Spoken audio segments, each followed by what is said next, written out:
theo chương trình, chúng ta cùng đến với tiết mục hát múa Tiền Giang khúc hát tự hào của trường Trung học cơ sở Bình Đất.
trong sân ngoài xa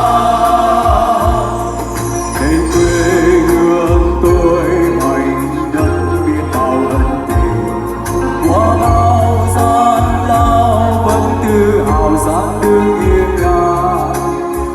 danh đậm soi múa còn lưu danh chiến công vạn lừng ấm áp anh hùng làm dàn dối